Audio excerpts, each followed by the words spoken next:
You are listening to the Push Media Podcast Network.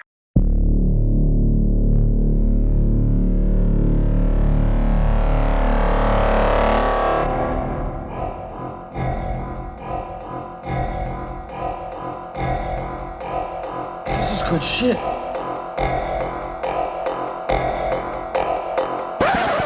If you knew who was really behind Bitcoin, you would run as fast as you fucking could to sell it. I know, 100%. If you knew who started Bitcoin and you own Bitcoin, you couldn't sleep at night. I know, 100%. And when the real founder of Bitcoin comes out, it is my humble opinion, and there's nothing humble about me, it's Brendan Schaub. And Bitcoin will go to fucking zero in a microsecond.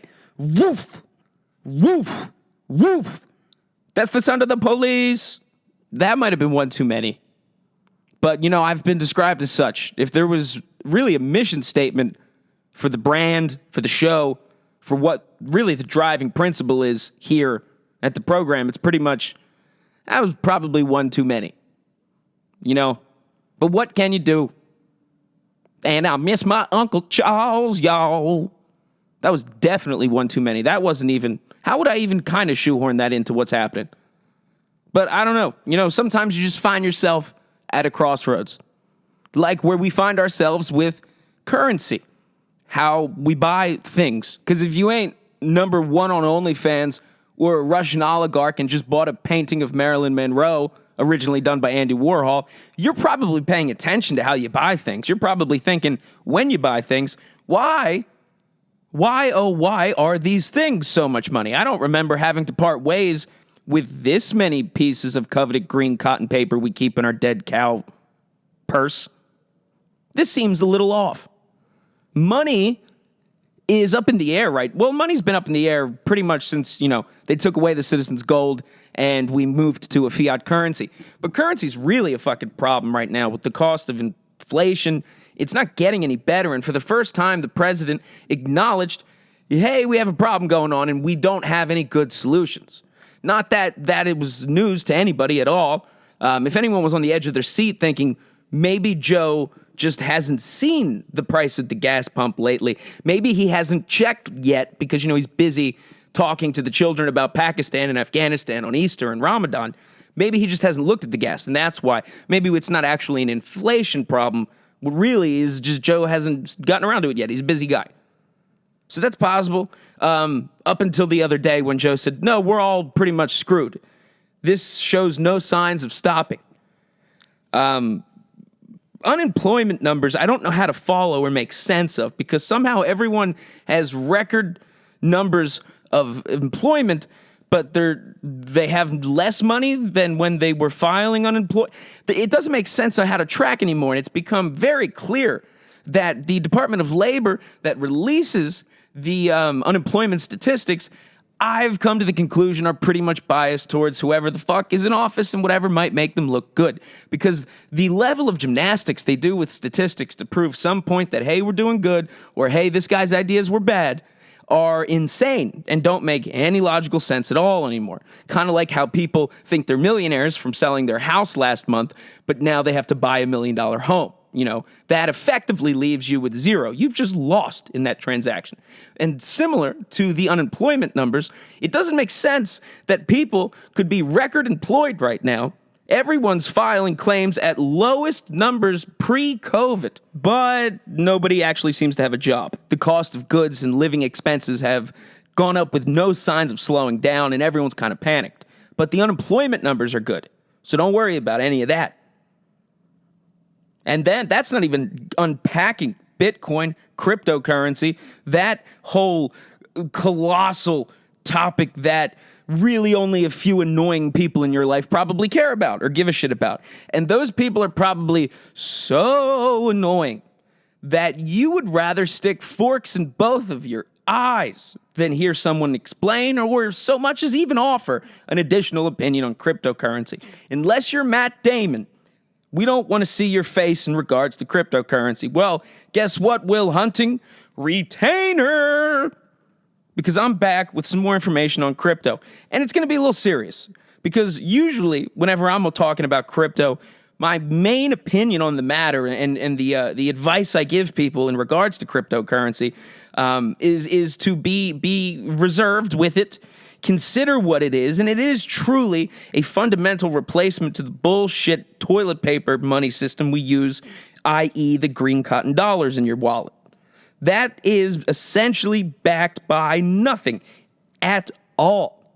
Ask yourself, what do you think gives the dollar a purpose? What is it? What backs it? Why is a dollar worth a dollar? I'll wait for you to arrive at that conclusion while I continue to get back to cryptocurrency. Cryptocurrency is coming along and actually offering a solution to the problem of the fiat currency, in that it is literally fake, is what it is, because there's nothing anywhere in the world that represents that $1. What cryptocurrency is doing is actually offering a tangible representation of something if you own crypto on the blockchain. So keep that in mind. That should be at the base of your core opinion on cryptocurrency whenever you see a douchebag approaching you, offering you more advice on how to use Coinbase correctly to evade the French government from taking your friends and family tax or something. Those people look terrible. I get it. But remember, crypto is good. Now, there seems to have been a giant, colossal effort by the media, a bunch of media outlets, papers, magazines, news shows, all basically singing the same tune, and that is the song by the name of Crypto is Dead. Crypto is a fad that has come and gone. Why does no one care about crypto anymore? Why has Bitcoin bottomed out? Why has Ethereum bottomed out? Why does Elon Musk seem like a logical candidate for the person to have invented Bitcoin in the first place? And by the way, if you're going to pretend to be Japanese, you're going to pick the most pronounceable Japanese name as your nom de plume. I'm on to you, you Africaner. But if we were to just leave the Bond villain from space alone, why would there be a barrage, an onslaught of media efforts made to suggest that Bitcoin has in fact come and gone? The fad, much like bell-bottom jeans, is no more, except for a few people trying way too hard and pretty much just girls who should just call their dad. Why do you think that is? Well, there's obvious reasons, because these giant outlets are institutions that are, propped up by old money, who have a very much big amount of coveted green cotton dollars. Why would the Hearst magazine say, maybe since we have all this money, wouldn't it make sense logically to suggest we put out stories where we say, hey, everybody, the fad is come and gone? Because what is cryptocurrency if not a single existential threat to the entire financial systems that allow the powers that be to estar? I don't speak Spanish that well. I was born a citizen. I didn't have to study. The larger point is that the obvious reason, whenever you see any type of outlet saying crypto is bad, crypto is dumb, one of the most obvious reasons is that this is an outlet that has a whole lot of the other type of money to protect. It's probably why Warren Buffett says crypto is a fad. It could be, and he could be calling upon his intuition in terms of financial know-how, his wealth of experience as arguably one of the greatest financial minds to have walked the earth, or it could be the fact he has several billion of a certain type of dollar that is directly threatened by a digital dollar. It could be that too. It could be a lot of things. I would have a lot of questions for Warren Buffett, like, why are you a billionaire who continues to live in Nebraska, not far from Boys Town? A lot of questions. It's a little weird to be known for eating steak all the time. That feels a little carnivorous. Carnivorous? I've always confused the words coniferous and carnivorous, which is funny because one is a tree and one is a billionaire who lived near Boys Town, Nebraska, which, of course, was part of the bank that was kidnapping children and making snuff films with Hunter S. Thompson, allegedly. I don't even know if I have to say allegedly on that one because he's not around anymore. Johnny Depp shot him out of a cannon, actually. Johnny Depp shot Hunter S. Thompson out of a cannon and then went home to a poop in his bed. We've gotten off track a little tiny bit, I do say. Another reason all of these institutions would be doing their best to convince you crypto is dead would be that it's working. Would be that in times, almost like the exact sales pitch you would get from every douchebag in your life who told you about crypto, the sales pitch is that in times of great uncertainty, i.e. potential war, i.e. rising inflation, uncertainty with government officials and elections, the Supreme Court leaking, taking on water. In times of great uncertainty, cryptocurrency acts as like gold, essentially. It is a safeguard against random acts of shittiness, which are doomed to continue to happen. And if you haven't looked at the news, there's been a whole fucking lot of them. Now, once again, the powers that be that have the ability to push these narratives in the first place, they have hedged their bets. They have collected their ammunition in the face of impending chaos in the form of green cotton dollars. In green cotton dollars laced with cocaine from the 70s that at some point have probably been inside of a woman somewhere under a bridge off of a major highway. Most companies have staked their bets in that. However, we as people have a unique opportunity to hedge our bets in a currency that is actually at least somewhere in the world we could point to. And random acts of shittiness have certainly continued to accelerate. So, as we see that happening, who is in a best position to brace themselves for them? People who have safeguarded themselves financially with a thing that's tangible and exists, i.e. crypto, or people who have safeguarded themselves with green cotton dollars that fluctuate based on whoever's in office, maybe something to do with OPEC, and something to do with the Federal Reserve, and maybe a Rothschild. That would make a few people be like, shit, maybe we should, consider a PR assault. Now, however, it's important I point out that there are numbers involved. Now, numbers are things I like to avoid as much as I can as possible because I am very bad at math. I am so bad at math, I would answer a word problem with adjectives. You feel me? The fact remains, with Bitcoin and most other cryptos right now, like Ethereum, Internet Computer Coin, let's throw out a random one, that's what I just did, they are all down. They all are on a pretty strong bottom out right now. But that's what they do. It's a little weird because at least what I've observed is that generally when there's random crazy chaos going on in the world, general uncertainty, that is what triggers crypto to spike. And that's what we saw last summer when some people became millionaires. Some people off of Dogecoin had life-changing money stolen from them by Elon Musk, who continued to put it into a space program to send 25 people back to Mars. But there's a few possible explanations for that as well.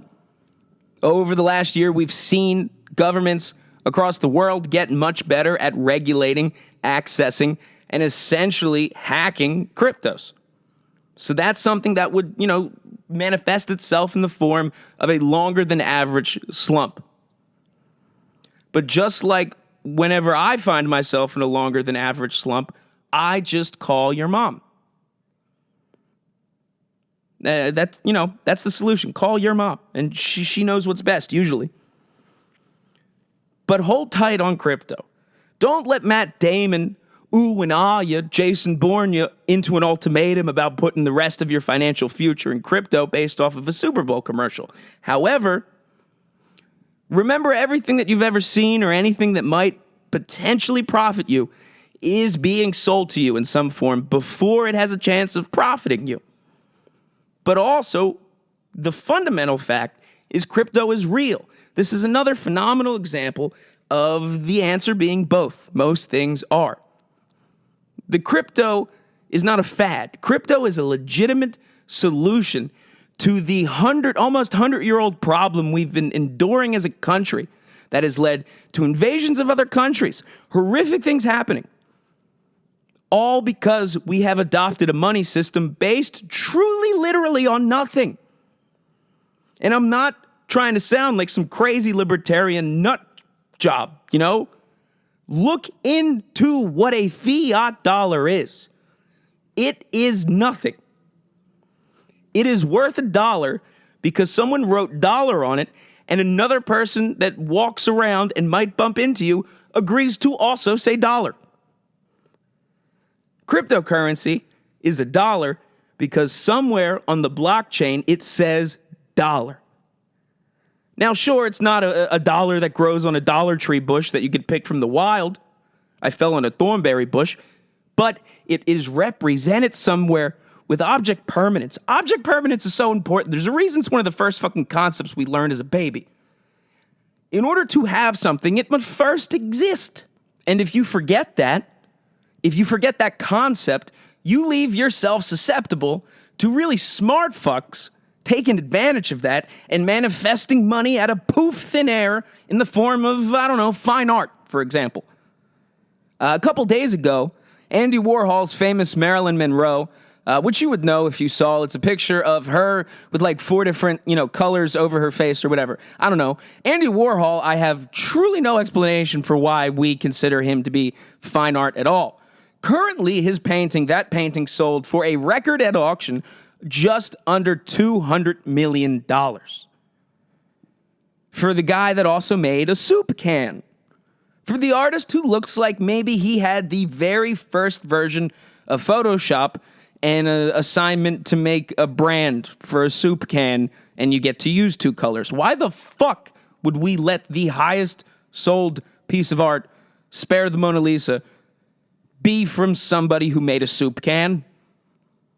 Man, some shit gets absurd. But that's exactly a beautiful motif for the whole entire world of fine art. Fine art is clearly and simply a money laundering operation in all fronts and appearances and forms. It is a front for money laundering for the wealthy, for the elites, for the globalist Joe Rogan, for all of these types of people, for Russian oligarchs, for billionaires in New York, for people that own oil in a Middle Eastern country. It is simply a way for them to launder money, gift it to family members or whatever, basically move a lot of it around without actually having to, push wheelbarrows full of emeralds or whatever the fuck a sultan has. Because that would be dangerous. Some villagers might see all your emeralds and want to kill you or let women start driving in that country. Who knows? But an easier way to go about exchanging that massive amount of wealth would be to instead just pretend that this stupid fucking painting of Marilyn Monroe that has primary colors on it for no reason at all, that are just squares, by the guy that made a soup can, is worth $200 million. Does that make sense to you?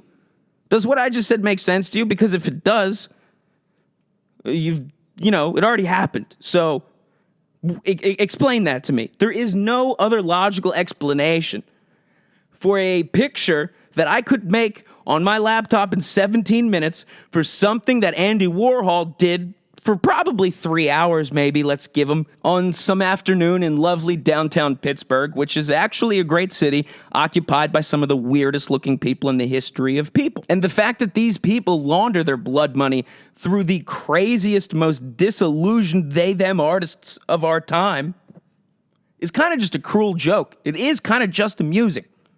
Because artists, literally the expression starving artist. Artists used to have patrons in the Renaissance. You know what I'm saying? The Medici were Da Vinci's patrons, I think. Right? Or they're one of them. Or they poisoned people. I don't know. Who the fuck who listens to this show is going to correct that anyway? What I'm saying is it's kind of just a cruel joke that the wealthy have been playing on the crazy and creative poor since they knew what a pen and pencil was, really. And we just watched that happen again. Because it was kind of like a funny passing, can you believe it? What a bawdy number, $200 million for a painting. That was just something so CNBC could talk about it. But if you do a little digging into the exchange, into the transaction that was this painting being sold at auction, it was purchased by Larry Gauguin, whose last name has a plethora of potential mom jokes, which I will just omit for the time being. But Larry Gauguin is the art dealer. He is the art tycoon in Manhattan. He is the guy synonymous with art. You need a Picasso sketch? Call up Larry. You need a Van Gogh? Get Galgison on the phone. You need a Galgison? Get your mom over here now. Guess I couldn't omit for that much longer. But what's real funny, if you look into Larry Galgison, he has built his vast empire, his prolific reputation as Manhattan's premier art tycoon by primarily conducting business with Russian oligarchs. The same Russian oligarchs who just over the last few months have been having their yachts seized by foreign governments, all of their possessions taken. Because, they're fucking cronies and boys with fucking Putin. So New York City's premier art tycoon, Larry Galgison, purchased for someone anonymously, and this is, they chose to be anonymous, which fucking sucks, but I'll give you a hint as to why I have a guess as to who it might be. It's not Brendan Schaub this time. But Larry Galgison, whose business is built on business dealings with Russian oligarchs via the purchasing of fine art, which is essentially money laundering, unless it's a Hunter Biden, obviously, purchases the Marilyn Monroe painting for $200 million. Now, here's some fun history. That very same fucking painting, I'm not kidding, was purchased in 2013 by none other than Larry Galgison on behalf of Vladimir Abrovovich, who was a chief Putin dude of Russia land. I might have gotten the title part of Abramovich's name wrong, but I don't care. He's Russian at this point. The enemy. That's the title. That's their pronoun for the foreseeable future. So the same exact painting that everyone's just laughing at and gawking at was sold for $200 million, bought by Larry Galgison for someone anonymous. It could probably be one of the Russian oligarchs that he's exclusively worked with throughout his art purchasing career. And to make matters even funnier, this is a painting that Larry himself bought 8 years ago for a different Russian oligarch. Only difference is about $75 million at the time. We're literally watching money be laundered in front of our eyes in the shape of Marilyn Monroe's face. Can we leave this poor girl alone for the love of all that is holy in this world? Leave Marilyn out of this. Leave Marilyn Monroe out of the humanitarian crisis that is the Russian-Ukraine situation. The premier art tycoon in New York City that anyone who wants a fancy painting of anything, they call up a guy who exclusively works with Russian oligarchs and sells the same three guys the same one painting for millions of dollars every decade more. It is a money laundering operation. If you ain't on the take, you're getting took. Fine art is a scam. But you know why? Because it lacks the fundamental rule we went over, the principle that we all should have really retained from infancy, and that is object permanence. Perfect example, Larry and Marilyn Monroe's face. There is only but one painting, which has been sold several times to different Russian billionaires, profiting off of the transaction of the same thing. There isn't even a thing. There were two transactions, there's only one object. The math isn't even there anymore. And yet another Russian billionaire has billions of dollars more. Billions of dollars more now, particularly at a time when they could sure as fuck use it in places like Crimea. But why is nobody talking about fine art being a fad? Nobody's saying fine art's a trend that's come and gone. The fine art fad is dead. They're only saying that about Bitcoin. No one's questioning the authenticity of the fact that a Marilyn Monroe picture painted by a guy who made soup cans is worth $200 million. That totally checks out and makes sense, and that's math. But Bitcoin, that's a fad. That's not real. That's child's play. That's not something serious like a $200 million picture of a dead girl who was abused by Hollywood routinely. I would also like to let the record show that Mrs. Monroe was also abused by a president. Ask not what you can do for your country, but what Mrs. Monroe can do for your balls. I feel like I say it a lot, but when times are crazy, and they haven't seemed to stop, it is important to remember what's what. And one of the best ways to remember what's what is to literally look at it, to literally be able to see what is the what. What is it? Can you see it? Can you hold it? What is it? Is it represented by space and occupy mass in the known universe? Unlike the US dollar, which of course is not. Speaking of space in the universe, there were pictures released by the rover on Mars, which probably got Elon really wet, because the rover's there. It's taking pics. And one of the pictures that the rover on Mars allegedly snapped, I don't know if this is a big space conspiracy, or maybe this is just Big Mars, the work of Big Mars, like the candy bar. Maybe it's M&Ms are behind this. But what the picture that the Mars rover snapped appeared to show what looked like a clearly designed, like into stone door, archway, something that was clearly not a naturally forming structure. It looked kind of like the door to the pyramids, like in Giza. It looked like that type of structure, you know? And the funny part about that was, and this is just according to some people writing it, but I don't know if it's true, but anything written down ever has been written by a person. So, you know, we'll wait and see if it's true, unless it's Scientology. We all know that's not real. The funny thing about the size of the doors and looking like the doors on the pyramids in Egypt, these apparent door-looking structures on Mars were the exact same size and structure and dimensions to a centimeter as the doors on the pyramids in Egypt, the one that they allegedly just found in space. They also, remember the dead alien washed up on the shore of Australia not that long ago. Do you remember the Navy was like, we have no fucking idea what these things in the skies are? Do you remember the government 2 weeks ago was like, UFOs have gotten people pregnant? But there's not aliens. That's crazy. You would have to see it to believe it.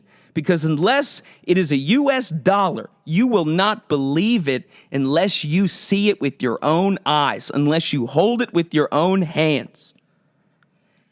Any wild, outlandish claims of off-world aliens visiting Earth, UFOs getting people pregnant, maybe aliens being on Mars building pyramids that were the exact same fucking ones in Egypt.